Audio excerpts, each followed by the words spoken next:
Okay, thank you. So we've got both a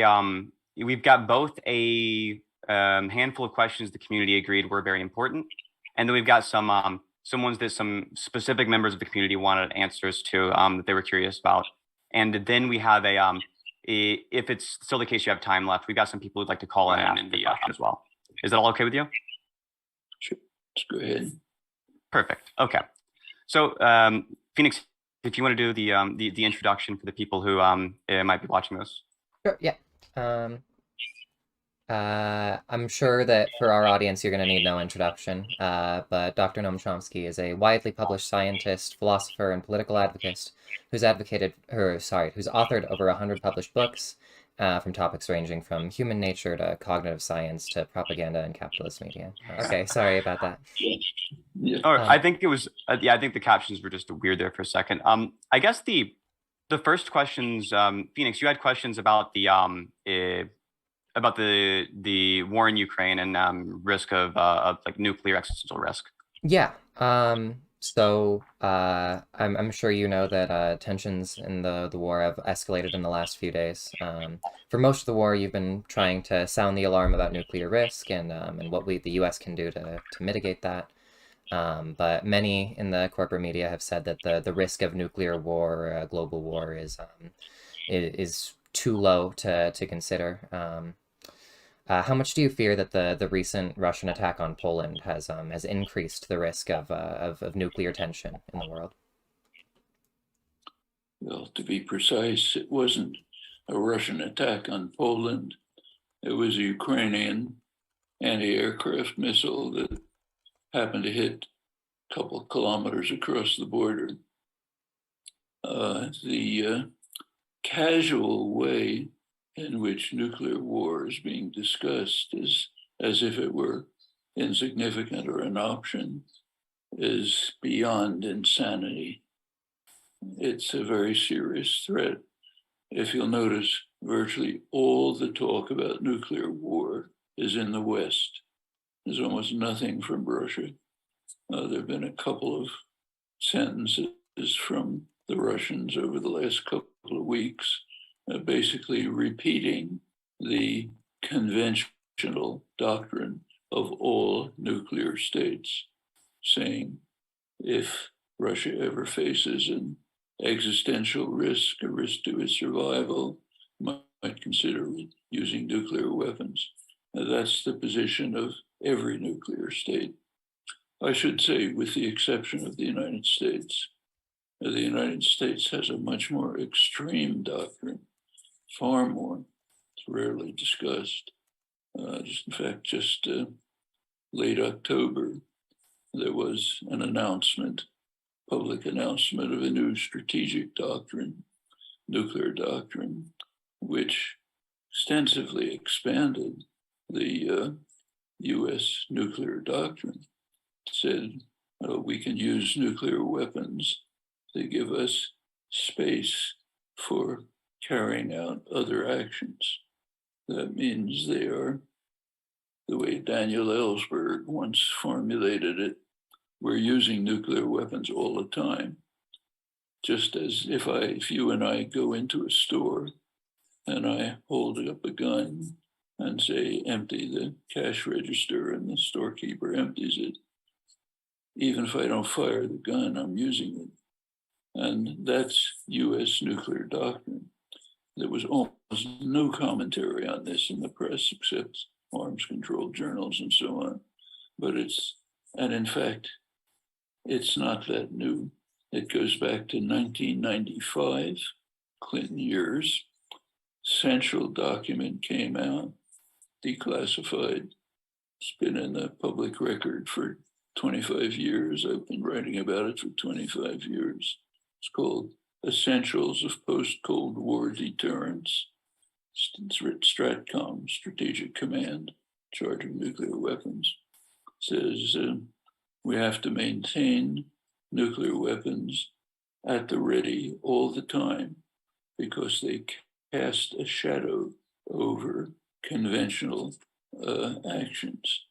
That's in fact just what Admiral Richard testified to Congress a couple of days ago about the so-called new doctrine, casts a shadow over conventional actions.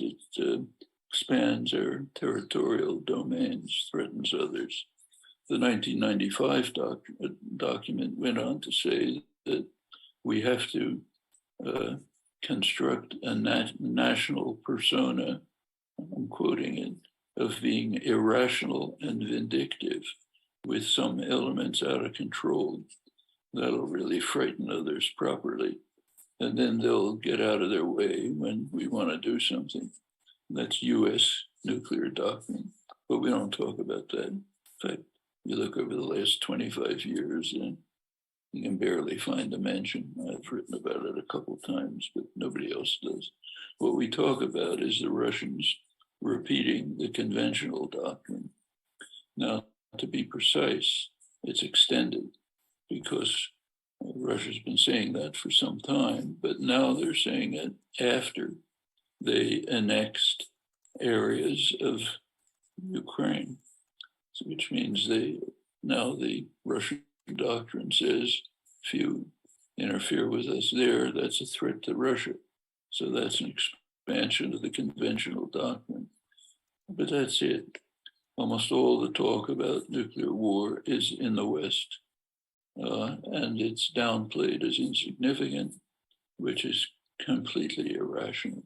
You can easily think of scenarios which would lead to steps up the escalation ladder.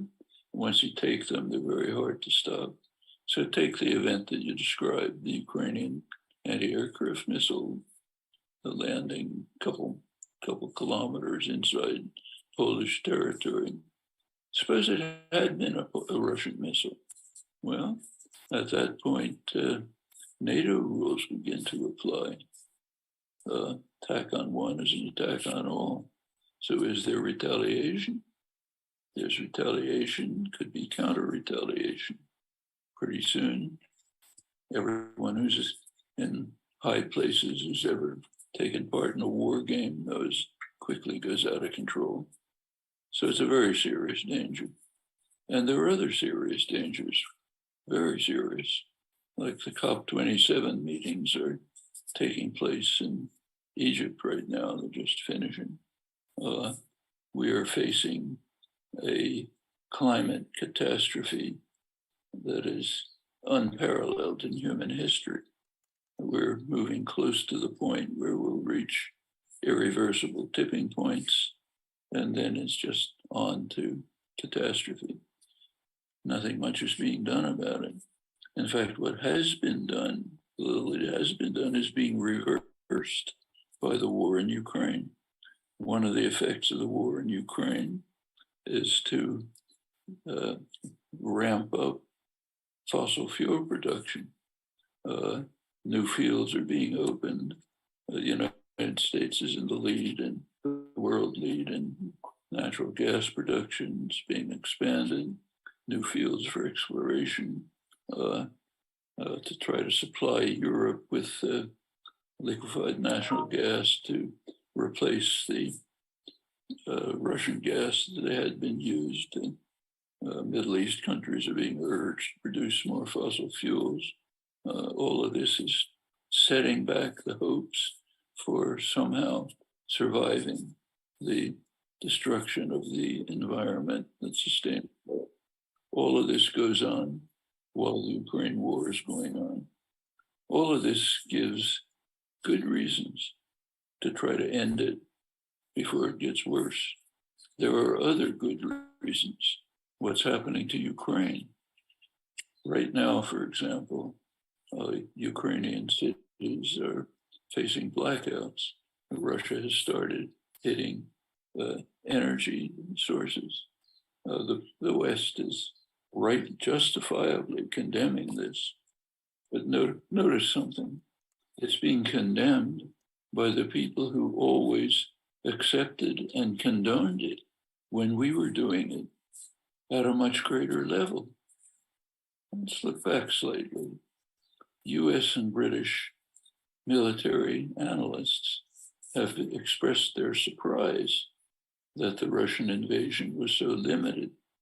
They expected it to be like a US-British action or an Israeli action in the Gaza Strip.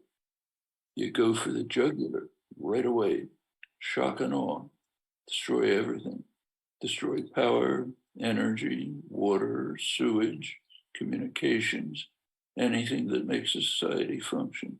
Go right for it and destroy it. They haven't understood why Russia hasn't done that. Well, now they're starting to do it. And we're outraged at the horrible atrocities they're carrying out correctly, except that when we do it much more, and it's just fine. Well, that's us. We can, but it is severe. And the longer the war continues, the more it'll go on. In fact, what the United States and Britain, I don't even bother talking about Britain, they just follow along like a poodle follows its master. But the United States and Britain are insisting their formal policy for the last couple of months has been the war must continue to weaken Russia so severely that it can never undertake an action like this again. That's official policy. Notice that policy, whatever you think about it, first of all, it blocks diplomacy, of course, but it's taken on the basis of a ghastly gamble. The gamble is that if Russia is facing defeat, Mr. Putin will pack his bags, quietly slink off to oblivion or worse, and he won't use the conventional weapons that of course he has and everyone knows he has that could devastate Ukraine. That's the gamble. Ghastly gamble with Ukraine. If Ukrainians want to accept the gamble, that's their business. We're talking about us. Do we insist on that gamble? Do we insist on blocking negotiations as we've been doing? So there's so little interest in this topic that it's barely covered. But the little bare information we have is that in April, there were negotiations between Russia and Ukraine under Turkish auspices. Boris Johnson, who's still prime minister, flew to Ukraine and instructed the Ukrainians that the US and Britain don't want negotiations now.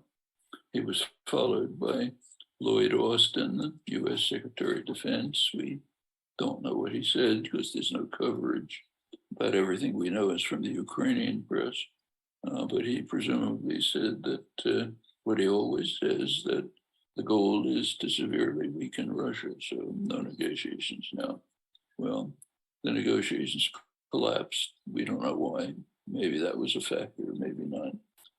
But as long as we have that stance, there'll be no diplomacy, and we will continue with the wreckage of Ukraine and the side effects that I mentioned. There are others, like millions of people facing starvation because of the restriction on export of grains and fertilizer from the Black Sea region. As I say, it's up to the Ukrainians to decide what they want to do. It's up to us to decide what we want to do. If we want to continue to block negotiations and diplomacy, let's be frank about it. We're taking a gamble that with the fate of Ukraine and the world because of these threats that are coming along. Now, it's interesting that US policy is beginning slightly to soften in interesting ways. Up until very recently, anyone who mentioned the idea of bringing the war to a close through diplomatic means was vilified, demonized. Even Henry Kissinger, the favorite war hawk, couldn't say it. It's beginning to change a little. The New York Times actually published an op-ed by Charles Kupchan. He's a high figure in the Council on Foreign Relations, which said basically what I've been saying. No reaction. Foreign Affairs, which is the leading establishment journal, has published a couple of articles saying the same thing. They're allowed to get away with it. I'm sure you noticed that some people in Congress, led by the so-called Progressive Caucus, Pramila Jayapal, put out a very mild statement. I mean, embarrassingly mild, saying, let's support Ukraine all the way, give them all the weapons they want, but maybe we should think about a way to try to end the horrors. They had to withdraw it in one day because of the chorus of denunciation for daring to say that maybe we should think of a way out of these horrors instead of continuing them in order to severely weaken Russia. And by now, to test it's saying, said openly, you can read it in the mainstream press, the US is very interested in testing out new weapons, new methods of warfare that will be very valuable for the future. Well, meanwhile, let's face the threat of nuclear war. Let's continue the gamble with Ukraine. Let's keep destroying the environment because we have to pour increase fossil fuel production. Very interesting news item today, which maybe you saw, said that the Swedish government has just released some information on the Nord Stream pipeline sabotage. It's one of the most important events of the recent months, barely reported, which is an indication of its importance. What happened is that the Nord Stream pipeline was sabotaged. Sweden now, I don't know what the word is, conceded the obvious, provided evidence that it had been blown up, which was of course obvious in the first place. Who's likely to have blown up the Nord Stream pipeline? It's owned by Germany and Russia. For them, it's a disaster, both of them. Can you think of anybody who has something to gain by cutting the Nord Stream pipeline? And who's been talking about it for years, saying, stop it, we don't want this. Yeah, I can think of somebody. Can you think of somebody who has the capability to do it? Not very hard. In fact, the US just carried out major naval maneuvers right in the Baltic region, right where it was. But you're not allowed to draw the obvious conclusion from that. That would be a conspiracy theory, anti-Americanism, one or another, ComSimp, whatever the latest term of vilification is. So nobody can say that. If you have a brain in your head, you can think it, but better not say it. And it wasn't said in this article. Just, it seems to be sabotage. Yeah, obviously it's sabotage. Mm-hmm. So yeah, I think that's a great illustration of how right now the U.S. is failing to take into account the dangers of this war. I think that was a great summary of that. I do think though before this war, there was a lot that, or sorry, do you believe that those in power have failed to prevent this war and all of the risks associated with it? Of course, very easy to show. For the last, first of all, it goes way back, but let's just take the last decade. The United States has been perfectly openly, nothing secret, arming Ukraine, taking steps to integrate Ukraine into the NATO, meaning US military system, interoperability of weapons, training Ukrainians in heavy-duty American weapons. It's been so extreme that US military journals describe Ukraine as a de facto member of NATO. the Biden administration actually took it beyond. September 2021 came out with a formal statement that Ukraine is now part of an enhanced program of preparation for NATO integration.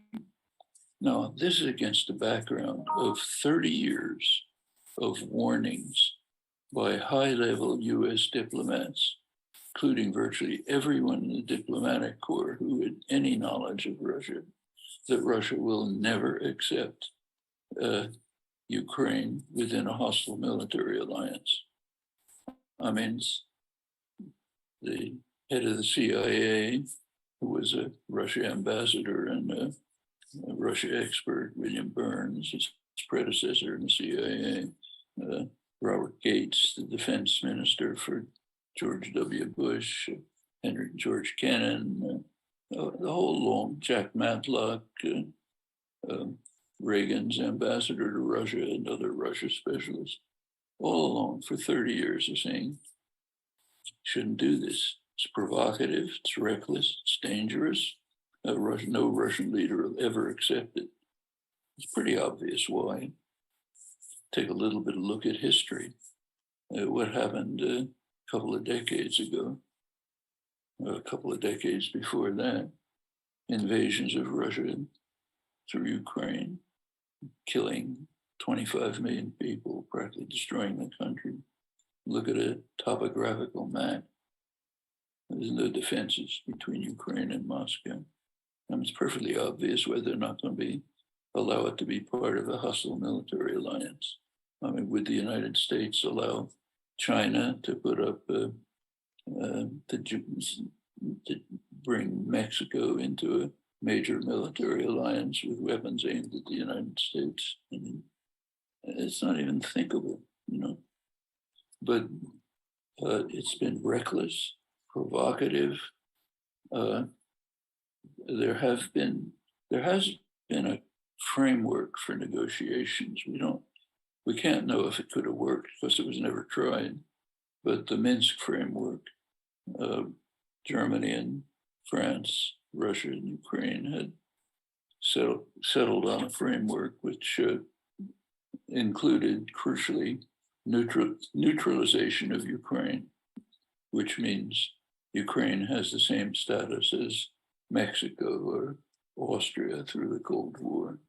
Neutralization of Ukraine, that's not an interference with sovereignty.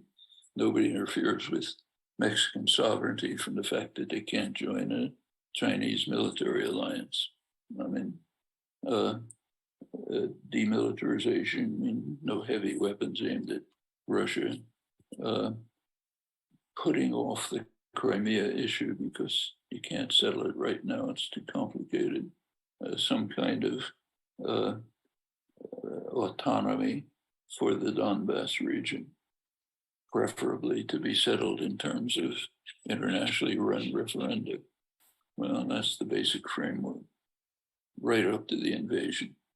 Ukraine sort of indicated some degree of interest in it. Russia was calling for it. We don't know if it could have worked. Basically, wasn't tried.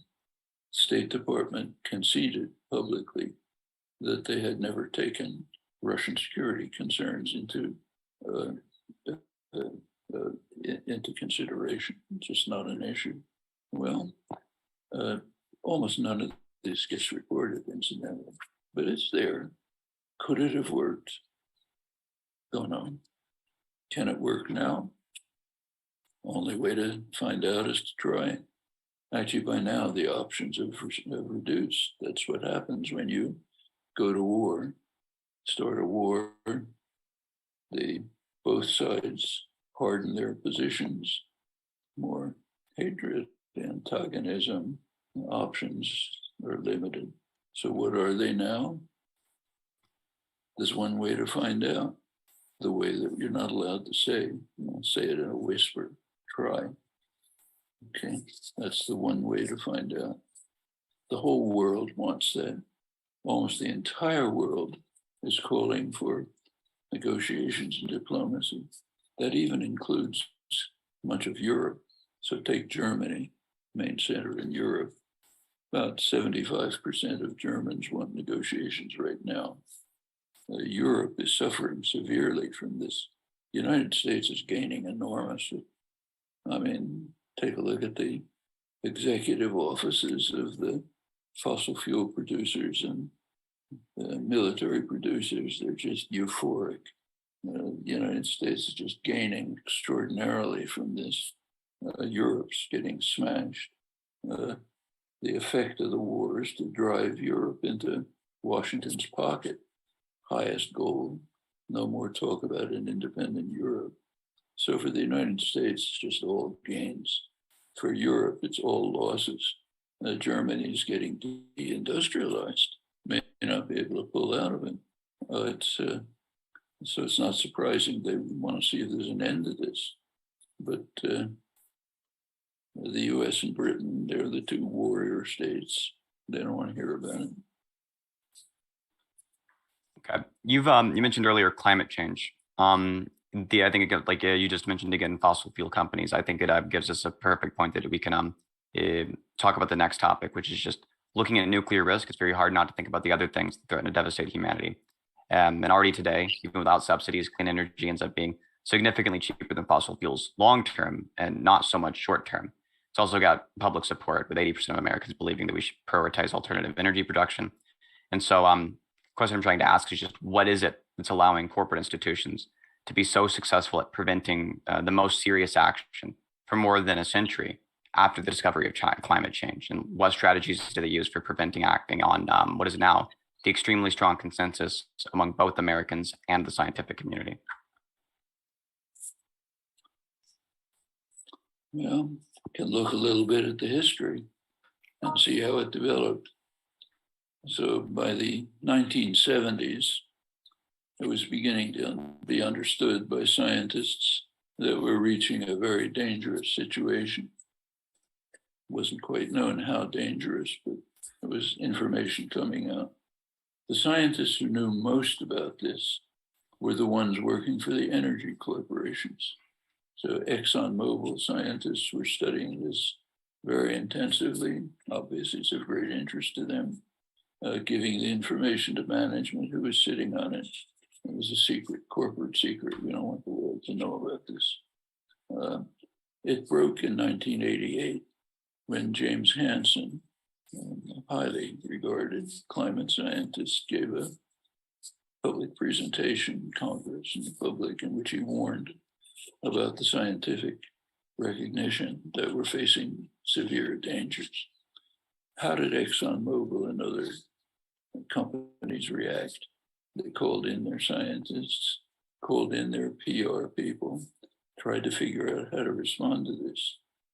The PR people advised them not to deny it, because if you deny it, you'll be quickly refuted.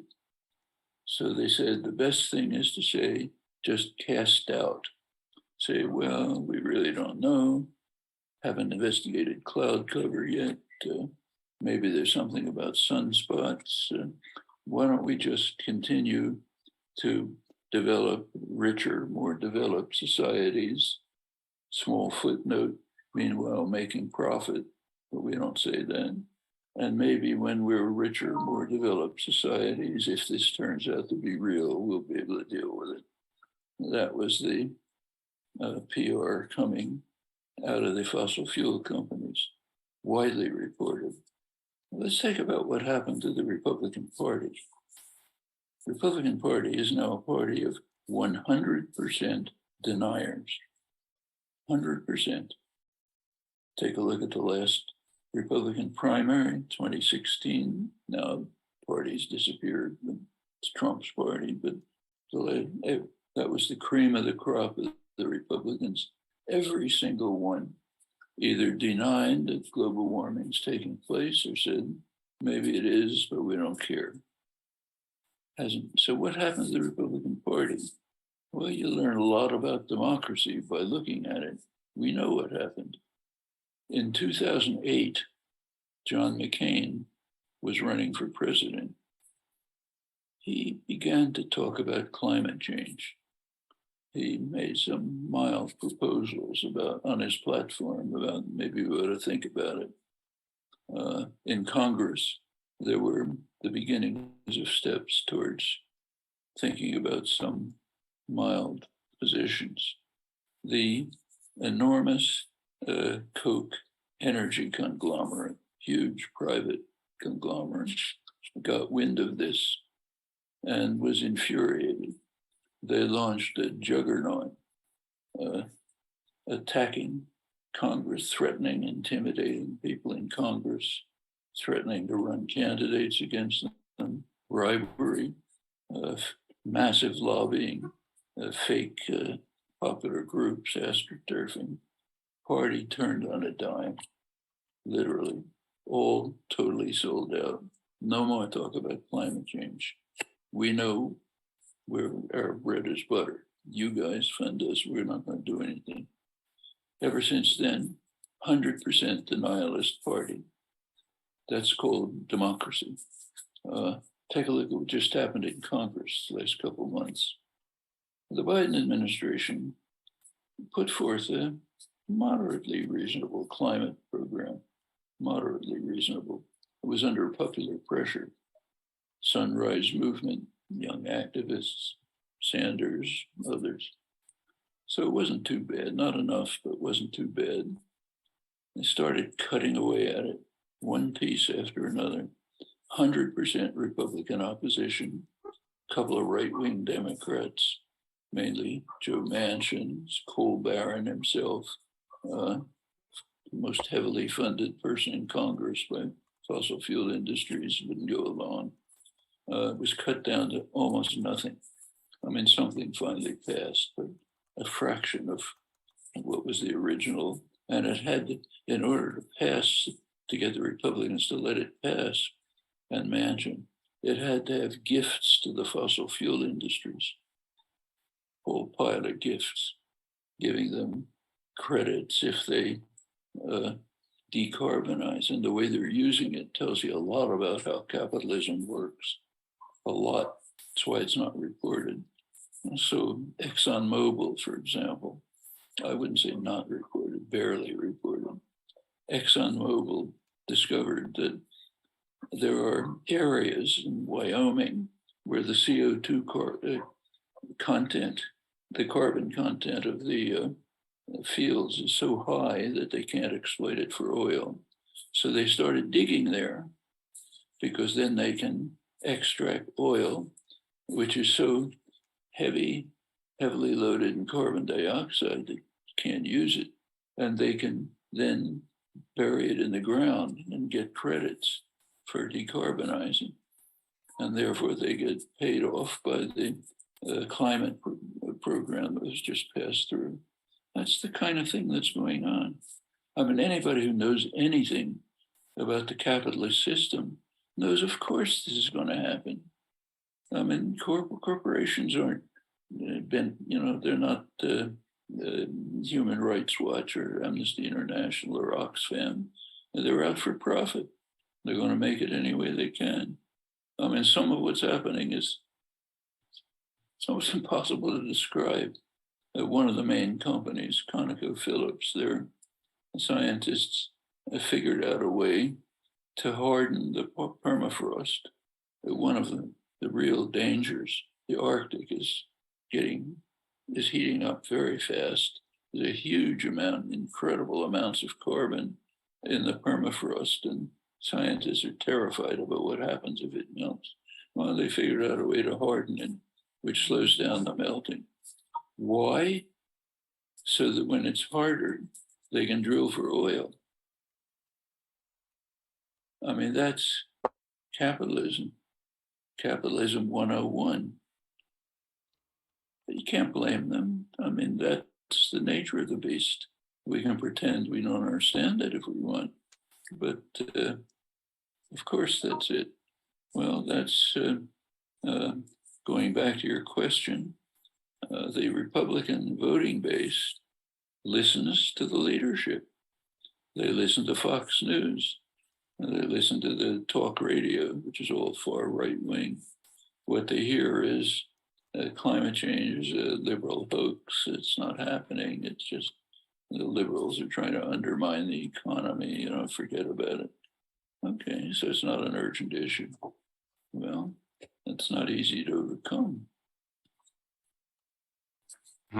Yeah, it does seem like the approach the Republican Party makes is to continuously cast out as opposed to just directly facing the problem. There are the occasional climate deniers. They're still within the party that are just blatant, but like you were saying, yeah, it does seem as though they've taken more to the strategy of it's not the case it's an urgent issue. It's not the case that it needs to be done right now. It's long and distant future.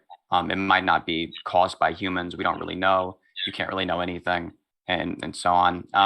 And I think this same strategy, I think, is relevant to the next set of questions here, which is that another major risk is one we've become very familiar with in these last couple of years, the increasing pandemic risk of modern society, that risk with factory farming and antibiotic use, both in factory farms and outside of them through overprescription. Pandemics seem especially threatening in the modern era. The question is just, what can activists do to help society prepare for and mitigate that risk? Well, the factory farming is a major problem, not just pandemics. It's been around for a long time. Factory farming, first of all, it's hideous for the animals, but it's also means that you cram animals together, viruses spread. You have to start using bacterial infection spread. Have to start using antibiotics, massive use of antibiotics. You get mutations, you get antibiotic resistant bacteria. That's a serious danger.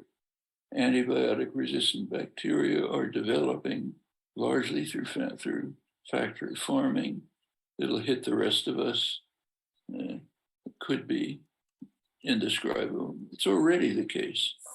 It's dangerous to go to a hospital now because you might be hit by resistant bacteria that are running around. We're killing ourselves, all so that more profit can be made by major corporations. Let's face it, that's what it is. Today, there was a report in the New York Times. I urge you to look at it. It's a lead story in the New York Times. Says the United States has to stop the large-scale production of vaccines. Research on a nasal spray, which is the most hopeful means of producing a pandemic, has to be done outside the United States because the US can't fund it anymore. Research on a universal vaccine, one that'll go to the root of it and stop all the mutations, has to stop. The Republicans won't fund it, so Congress can't fund it. Pfizer and Moderna, the two main companies, they don't want to release, first of all, they don't want these new vaccines to develop. They have a monopoly over vaccines now, so they don't want competition. Also, they don't want to release unused materials that can be used in research. Well, that's the capitalist system. You want to get anything done, you have to bribe the rich and powerful so that maybe they'll let you do it. That's the system that we develop and honor. You can't just do it. You have to bribe the rich and powerful, offer them enough, maybe they'll let you do something. I mean, let's give them inducements. We give them enough subsidies, maybe they'll do it. Actually, take a look at subsidies for fossil fuel industries. They're probably about 10 times as high as the amount that the rich countries have offered to the poor to try to deal with the spreading of the developing alternative energy. I mean, it's the whole system is just based on obscenities. It's, I mean, we've got to live with it. You can't, this time span for getting rid of this is way beyond the time span for trying to deal with the crises. So we have to work within it. but we shouldn't fool ourselves about what it is. Everything you read just illustrates it more and more dramatically. I think the farm subsidies is a particularly important point here. Ag-gag laws, I think, are also relatively important here. And I think that one of the issues with the subsidies is if somebody says something like billions of dollars have been spent on farm subsidies, it ends up being the case that's easy to wash away in your intuition. It's very hard to tell how big that number is. But for reference for the people who are listening in, that if you had $1 million, you would be 0.1% of the way to having $1 billion. It's a drastically different number. The amount of money being spent on farm subsidies is in the 2022 alone is 13 billion. It's massive there. I wanted to get your opinions or thoughts on an idea called value lock-in. This is a pivot from the last topic, but when the idea of manufacturing consent gets brought up, the sort of paradigm shift that gives somebody engaging with it is that the political power doesn't flow out of the barrel of the gun, but instead it flows out of learned assumptions, the fact that media survives by that media making money. It's built into the system. It's not something that's actively being done at every step. And while I think the origin of the internet was liberating for us, and I think you agree with that, over time it's becoming the case more and more that less of the decisions are even subject to current human bias. And instead, we seem to let pre-made algorithms figure out the complex relations between lots of potential correlates of profit and then profit itself. Or in the case of YouTube, right, or something like that, another correlate of profit would just be the watch time and finding out the correlates between like aspects of the video and likelihood for watch time. And so my question is this: as these systems become responsible for more and more decision making, as the values of the most powerful people in society today become locked in, do we on the left have time to wait to respond to that? Or do we have to be preemptive and make sure society is as democratic as possible in this specific area, machine learning, ASAP? Yeah. Everything you describe is correct, but is it different than before? I mean, I've been around for a pretty long time. I can't remember anything that was any different. I mean, less intense maybe, but pretty much the same. Take the Iraq War. The whole world was strongly opposed to it, practically the entire world. The United States and Britain, that's it. Israel for its own reasons. The United States was in a total of furor about it. The Senate, the greatest deliberative body in the world, renamed in the Senate cafeteria, they renamed French fries as freedom fries because we can't have French fries. They don't go along with us in invading another country, which nobody wants. I mean, you go back to the First World War. I mean, the First World War, the population was pacifist. Woodrow Wilson organized the first state propaganda agency. And within about a year, the population was raving anti-German fanatics. We talk about hot dogs. Why do we have hot dogs? Why not Frankfurters? Because you couldn't say Frankfurter, that's a German word. So we have to have hot dogs. Boston Symphony Orchestra couldn't play Beethoven. You know, it was madness. Actually, it was used as a cover by the business world to destroy the labor movement. That was in the background. They used the Espionage Act basically to destroy labor, but under the cover of raving hysteria about killing the Huns. You know? Well, there was no internet. There were no social media. In fact, I mean, I'm not quite old enough to remember that, but old enough to remember the 30s. It was no different. Now there are new techniques, sure. And there are differences, I agree. So you see them in all kind of ways. I'll tell you a personal anecdote. When I was a kid, I would occasionally get enough pennies to go to a baseball game. It was a baseball game, you know, you'd watch the players and stuff. And my grandson decided he wanted to go to a baseball game, so I took him. All you see is advertising. the walls of the station, the players' uniforms, everything's advertising, propaganda. The players are just, they can be for any team, you know, they go where it's not, oh, this is my team, I like the players. None of that stuff. I mean, everything has been, I mean, this is as old as capitalism. That Marx wrote about how capitalism has to get into every nick and corner of life and commodify and control it. So we constantly see it in front of us. Yes, so it goes on more and more. And there are new techniques of propaganda, but fundamentally it's not all that different. It's you go back and look at the earlier cases, it's astonishing. I'll tell you a case from childhood, if you don't mind an anecdote. Back in the 1930s, I was very much interested in the revolution in Spain. I was reading radical journals and so on, going to anarchist offices. Well, one of the things I learned from the left press was that the Roosevelt administration was permitting the Texaco Oil Company to provide fuel to Franco. They had a contract with the Republic, but they broke it and instead provided fuel to the Franco forces. Critically important. That's the one thing they couldn't get from Germany and Italy. They could get guns, they couldn't get oil. So the US had a neutrality act. Anyone who dared send anything to the Republic was bitterly condemned. But meanwhile, they were authorizing shipments of oil to Franco.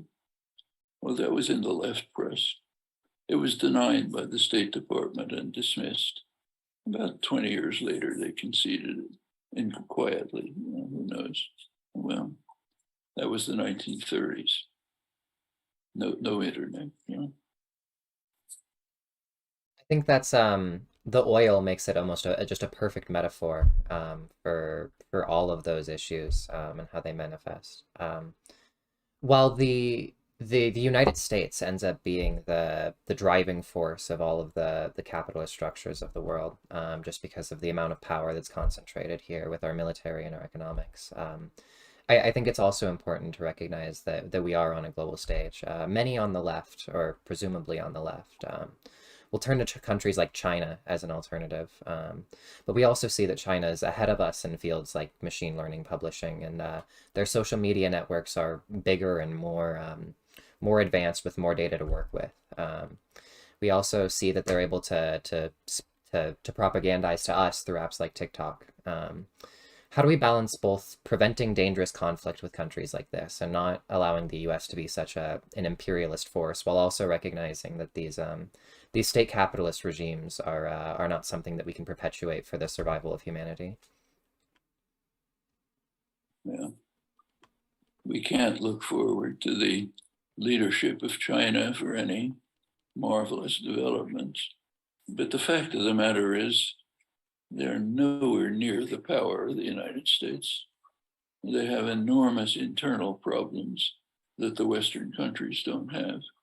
If you look at ownership of the economy, world economy, there's very good work on this done by a young political economist. He's one of the few, Ken Starrs. I think he's now in London somewhere, Reading maybe. He has done very good studies of who owns the world economy. It turns out overwhelmingly it's US-based multinationals. US-based multinationals own roughly half the world economy. It's an astonishing degree of power. They're first or second in just about every area. China's way behind. And it takes something like iPhones. They're produced in China, but China gets almost no profit from them. A large part of the profit goes to the Taiwanese or Foxconn that runs it, but most of the profit goes to Apple. Profit is what economists call rent. patents, patent payments, design, and so on. Meanwhile, Apple doesn't have to bother paying taxes because they can pretend that their offices are in Ireland. So they're safe from taxes and so on. And that's how the system works. That's the world's largest corporation. Others are the same. And if you look at the military dimension, the US is so far ahead that you can't even talk about it. It's, take a look at the actions that are being taken right now. You can read it in the Financial Times, world's leading business press. The United States is virtually declaring war on China. It's decided to try to prevent Chinese economic development by making a stranglehold on the components that it needs, chips, microchips. The microchip system is international. The supply chains are all over, Netherlands, everywhere. So the US can largely control them, strangle China, prevent it from developing. That's our policy. Or is China trying to stop US development? I mean, inconceivable. The United States is setting up what they call an encirclement. It's called encirclement of China with sentinel states, heavily armed with precision weapons aimed at China, South Korea, Japan, Australia, Guam, of course. Is China doing that to the United States? I mean, the United States runs huge military naval maneuvers in the Pacific Rim Pack aimed at China. Does China do that in the Caribbean? I mean, the imbalance is just overwhelming. So yeah, China's a growing economy. It's a threat to the United States. The threat is there. It refuses to follow orders. China is not England. China's not continental Europe. They follow orders. United States tells them you're not allowed to deal with Cuba or Iran. They say, we don't like it, but we obey because we obey the master. That's Europe, of course, England. But China doesn't do that. They say, sorry, we do what we want to do. Utterly intolerable. You can't defy the master. So that's a threat. But that's the main threat. They do a lot of rotten things. That's another question. But that's not the threat. We don't care about rotten things. Support all kind of countries that do horrible things. But you can't defy the Godfather. And if you do, you're going to suffer. That's the way the world works. Yeah, that makes a lot of sense, and the interactions with China, I think, have been incredibly escalatory in a way that they need not be recently. Given that we're in such dire conditions right now, given that we have all of these risks of nuclear war and climate change, what on a societal level can we do? What policies should we be aiming to be passing? And what on an individual level can activists do to make sure that they do everything they can to make sure that humanity survives for as long as possible? And on that individual level, do you think that the average person in the working class has an obligation to fight against the ruling class? In their own interest. They have an interest in fighting against it. If you allow class war to be one-sided, you get ruined. You want an example? Take the last 40 years. The last 40 years is called neoliberalism. You read the literature on neoliberalism. It's supposed to be about markets, freedom, liberty, all total crap. No reliance on markets. It's what's called a bailout economy. 40 years started with Reagan carrying out the biggest bailout of a bank in American history. He ended his terms with the savings and loan crisis, another huge bailout, one after another. It's true that there are markets for the poor and working people. Remember Thatcher, there's no society. What she meant, I assume, is there's no society for you guys. The rich and powerful have plenty of society. Trade associations, chambers of commerce, the government that they largely run, that's their society. So they have a very rich society. You guys are out there trying to survive somehow in the market. Precarious existence, well, that's life. We've had 40 years of that. There are actually some measures, and what neoliberalism is in fact savage class war, savage one-sided class war. First act of the Reagan and Thatcher administrations, attack the labor unions, make sure there's no defense, made good sense. So what can workers do? Alone, not a thing. In labor unions, quite a lot. Same with the rest of us. Sitting alone, you can complain, maybe write something on, post on the internet. If you're in organizations, you can do something. Sunrise Movement, Extinction Rebellion, Civil Rights Movement, Feminist Movement, yeah, get together, you can do things. So what can we do? A lot, quite a lot, and it can have big effects, but not if you allow one-sided class war to go on. In the United States and England, the opposition parties just collapsed. The Labour Party became what was called Thatcher Light.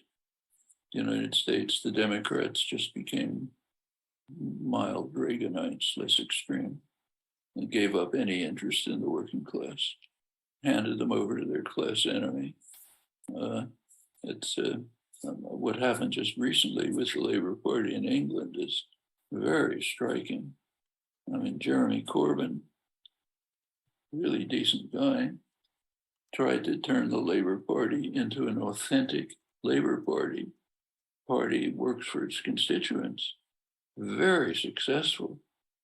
2017, the Labour just had the biggest victory it had had in half a century. The whole establishment came down on him like a ton of bricks. We gotta destroy this guy. You cannot allow anybody to create a popular party of participants who will play a role in determining policy. It'll work for them all across the board. Anti-Semitism was picked as one of the ways to destroy him. It's all been exposed as credible lies and so on. The exposures don't even get reported. You can read them in Al Jazeera, free country. But the point, and now you see with practically kicked out of the Labour Party, which now has to go back to being a Blairite, Thatcher light. Pretty much the same's happened in the Democratic Party here, not quite that extreme. But so with the, going back to your point, alone, not a lot. Together, quite a lot. That's how social democracy was instituted. A lot of progress.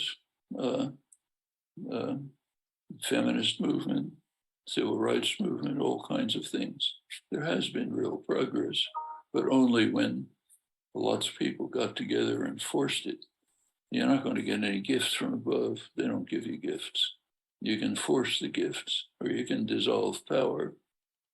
Those are the means available. And I'm afraid I have to go off to another talk. I'm sorry we don't have any extra time here. Can I ask you one really quick question on linguistics that somebody wanted to ask, and then I'll let you get on with your time. The question is from Ezed, who said, "Sorry, I wasn't able to ask this question to you directly. I have recently been reading Wittgenstein on rules and private language. In it, Kripke notes that Wittgenstein rule following paradox serves to also cast doubt on the notion of competence. Since the notion of competence is important to your theory of generative grammar, this in turn constitutes a threat to your linguistic project. What's your response to the Kripkenstein challenge? I don't think it's a challenge. I think it's just a mistake. I wrote about it 30 years ago. I just gave a talk about it in Saul Kripke's seminar. He passed away a couple weeks ago, but before that I gave a talk on it. I mean, it starts with Wittgenstein's question about when you see an arrow, can't draw it, but with the head pointing that way, why do you go that direction and not the other direction? Well, he says, you're following a rule. It's a convention, social convention. It's not a social convention.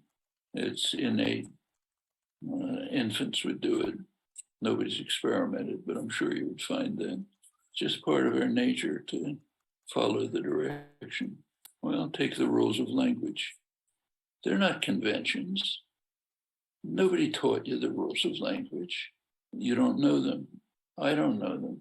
That's why it takes research to find them out.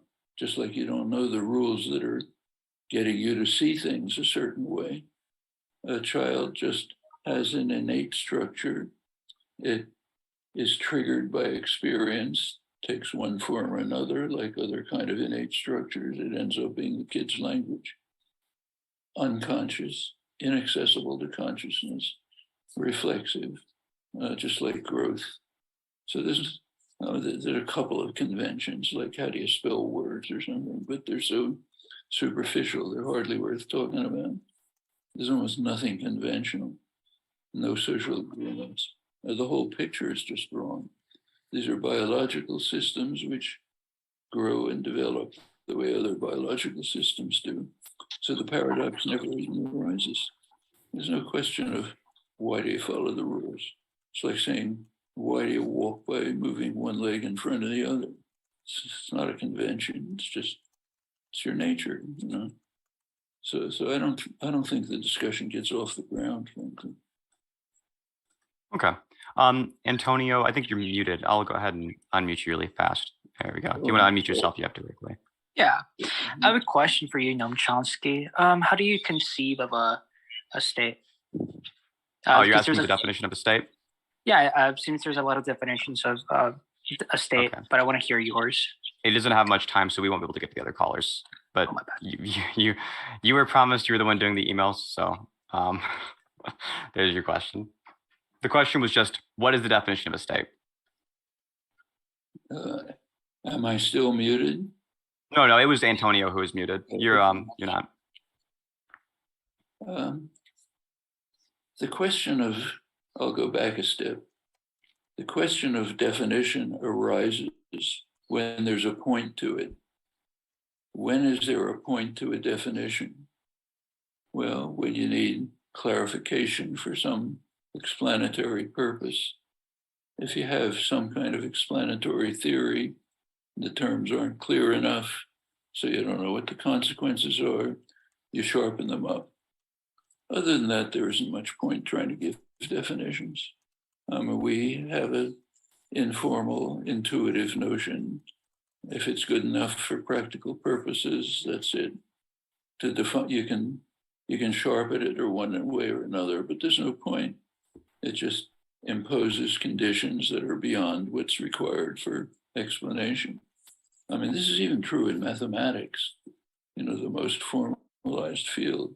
So most of the great work in classical analysis, basic mathematics, was done in what we call calculus. The concept of limit is the fundamental concept. It wasn't really understood until the mid-19th century. The great work had already been done. Finally, it got to the point where you really had to define limit. You couldn't go any further. Take a look at geometry. It's been studied for millennia. It wasn't formalized until about 1900. You sharpen and formalize things when there's some point in doing so. Otherwise, you just go ahead. So I could give you some kind of definition, but it's not helpful. It'll be too imprecise device for some purposes and so on. And it's basically whatever form of organization some territorial unit forms for themselves. Call it a state. Okay. Thank you so much for your time. For any of the people who wanted to call in, I'm sorry that you guys didn't get a chance to. The schedule worked out such that it was we had a bunch of issues on our end making the Zoom call work properly, and so it just ended up running on too long. But thank you so much for your time, Professor Chomsky. I enjoyed the conversation. Good to talk to you. I'm sorry I got to rush off, but it's endless. Have a good one.